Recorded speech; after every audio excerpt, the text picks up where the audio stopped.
قرآن مجید میں ہے ان اللہ لا یستحی من الحق، کہ اللہ تعالیٰ حق بات بیان کرنے سے حیا نہیں کرتے۔ حدیث میں بھی بعض ایسے مسائل کو اللہ کے رسول نے بیان کیا ہے صلی اللہ علیہ وسلم نے جو بظاہر حیا کے خلاف ہیں، مگر اس لیے بیان کیا کہ اگر آپ صلی اللہ علیہ وسلم بیان نہ کرتے تو لوگ ان بے شرمی کے کاموں میں مبتلا ہو جاتے۔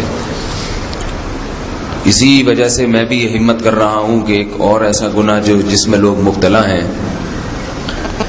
اور وہ ہے حیا کے خلاف، مگر ہے بہرحال شریعت کا مسئلہ اور لوگ اس میں گناہ میں مبتلا بھی ہیں، اس لیے بتانا ضروری ہے۔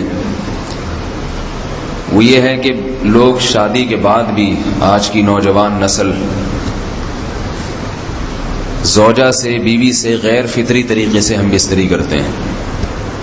انٹرنیٹ پہ بیہودہ فلمیں دیکھتے ہیں تو جو چیز انگریزوں کی دیکھ رہے ہیں کہ ان کے کلچر آہستہ آہستہ میڈیا کے ذریعے ہمارے معاشرے میں بھی آ رہا ہے۔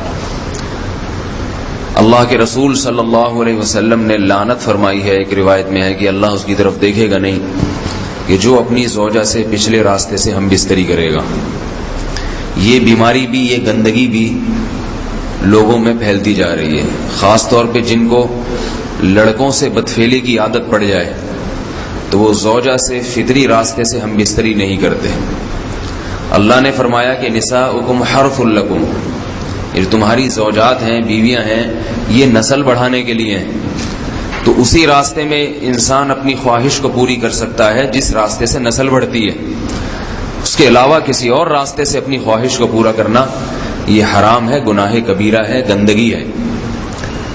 ہمارے پاس کیسز آتے ہیں، ایک پاک دامن لڑکی کی شادی ہوتی ہے، لڑکا بھی بظاہر بڑا نیک، لیکن کیا ہے، لڑکا چونکہ ٹھرکی ہوتا ہے، شہوت کا درندہ ہوتا ہے، تو وہ یہ نہیں دیکھتا کہ میں اپنی بری خواہش مٹانے کے لیے میں اپنی زوجہ کو غیر فطری طریقے پر مجبور کیسے کر سکتا ہوں، تو مجبور کرتا ہے پھر اپنی بیوی کو۔ اس میں جو عورتیں زیادہ پاک دامن نہیں ہو، نیک نہ ہو، یا ان کو یہ ڈر ہو کہ طلاق ہو گئی تو ہم کہاں جائیں گے، وہ پھر اپنے شوہر کے ساتھ اسی غیر فطری طریقے پر آمادہ ہو جاتی ہیں، اور اس کا عذاب اور اس کا وبال یہ ہوتا ہے کہ کچھ دنوں میں ان کو بھی اسی کی لت پڑ جاتی ہے۔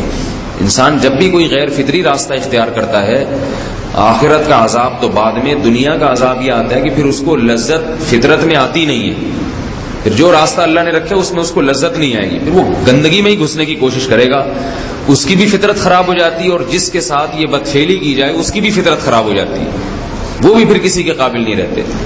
تو اپنے جان پر رحم کرنا چاہیے۔ ہم انسان ہیں، ہم درندے نہیں ہیں، ہم گھوڑے نہیں ہیں، ہم گدھے نہیں ہیں، ہم جانور نہیں ہیں، ہم انگریز نہیں ہیں۔ انگریز نے تو حیا اور شرم کی تمام حدود کو توڑ دیا ہے، وہ تو درندے بن چکے ہیں، ہم تو درندے نہیں ہیں، ہم تو حلال کھاتے ہیں، پاک صاف رہنے کی کوشش کرتے ہیں، تو ہم ان کی جو کلچر دیکھ دیکھ کے ہم ویسے درندے بننے کی کوشش کیوں کریں؟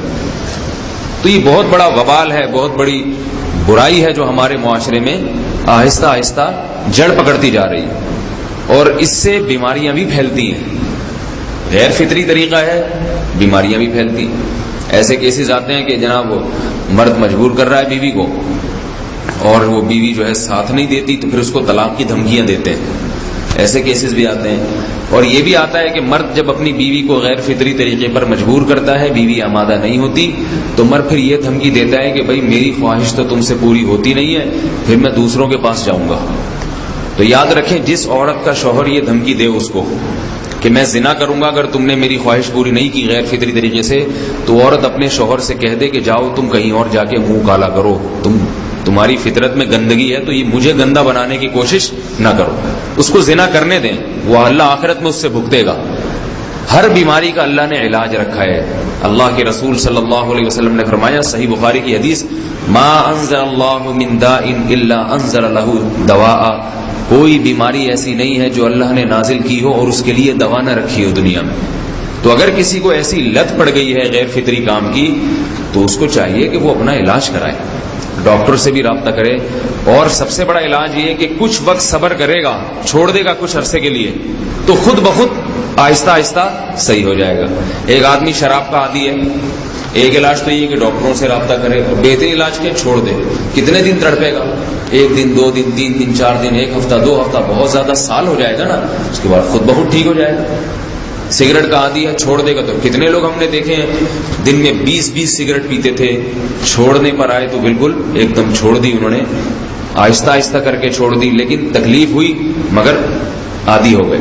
تو اب کسی کو یہ لت پڑ گئی ہے غلط کام کی, برائی کی, تو اس کا بہترین علاج یہ ہے کہ وہ اپنے آپ کو بدلنے کی کوشش کرے, ماحول بدلے, اور کچھ وقت صبر کرے گا تو اللہ اس سے یہ عادت چھڑا دے. نہیں کی, صبر نہیں کیا اس نے, پھر اسی گندگی میں موت واقع ہوگی, پھر آخرت کا عذاب بہت سخت. نسلیں برباد ہو جاتی ہیں اس عمل سے انسان کی. تو بات حیا کے خلاف ہے, مگر یہ کہ ایک بزرگ تھے وہ بات فرما رہے تھے, تو کسی نے پوچھا کہ حضرت آپ حیا کے خلاف بات کرتے ہیں, تو انہوں نے فرمایا تم بے حیائی کے کام نہیں چھوڑتے, ہم اس چھڑوانے کے لیے بات کریں تو ہم برے ہیں, اور تم کام کرو تو بھی برے نہیں. برائی کا کام کرنے میں برا نہیں بنتا, اور برائی کے خلاف بولنے والا برا بن جاتا ہے کہ دیکھو یہ کیسی باتیں کر رہے ہیں. تو بھائی باتیں ہیں اس لیے ہیں کہ یہ معاشرے میں یہ برائی پھیلتی چلی جا رہی ہے, اور یہ ہماری اپنا کلچر نہیں ہے, یہ امپورٹ ہو رہا ہے باہر سے, یہ امپورٹ ہو رہا ہے, یہ وہاں میڈیا کے ذریعے آ رہا ہے. تو وہ چیزیں دیکھا نہ کریں اور ان لوگوں سے دور رہا کریں. ہمیں تو دین کا داعی ہو کے ان کو ہدایت پر لانا تھا, بجائے ہم ہدایت پہ چل کے دوسروں کو چلانے والے بن کے ان کے راستے پہ ہم نے چلنا شروع کر دیا.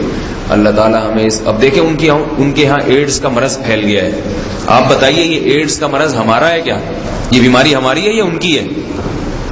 ہمارے ہاں بیماریاں ہیں, کھانسی ہے, نزلہ ہے, ٹھیک ہے نا, بلڈ پریشر ہے, شوگر ہے, یہ بیماریاں ہماری ہیں. کوئی اللہ کا شکر ہے گندی بیماری ہمارے ہاں نہیں ہے. جتنی گندگیاں ہیں وہاں سے آ رہی ہیں. ایڈز کا مرض وہاں سے امپورٹ ہوا ہے. وہ ایڈز کا مرض اسی بدفعلی کی وجہ سے پیدا ہوتا ہے, اسی سے جراثیم پیدا ہوتے ہیں, اور اتنا خطرناک مرض کے ایسے متعدی ایسے پھیلتا ہی. افغانستان میں ایڈز کا ریشو 0 تھا, 0. وہ جانتے نہیں تھے کہ ایڈز کا مرض ہوتا کیا ہے. جب سے امریکن آرمی, برطانیہ آرمی افغانستان میں آئی ہے, فوجی آئے ہیں, افغانوں میں ایڈز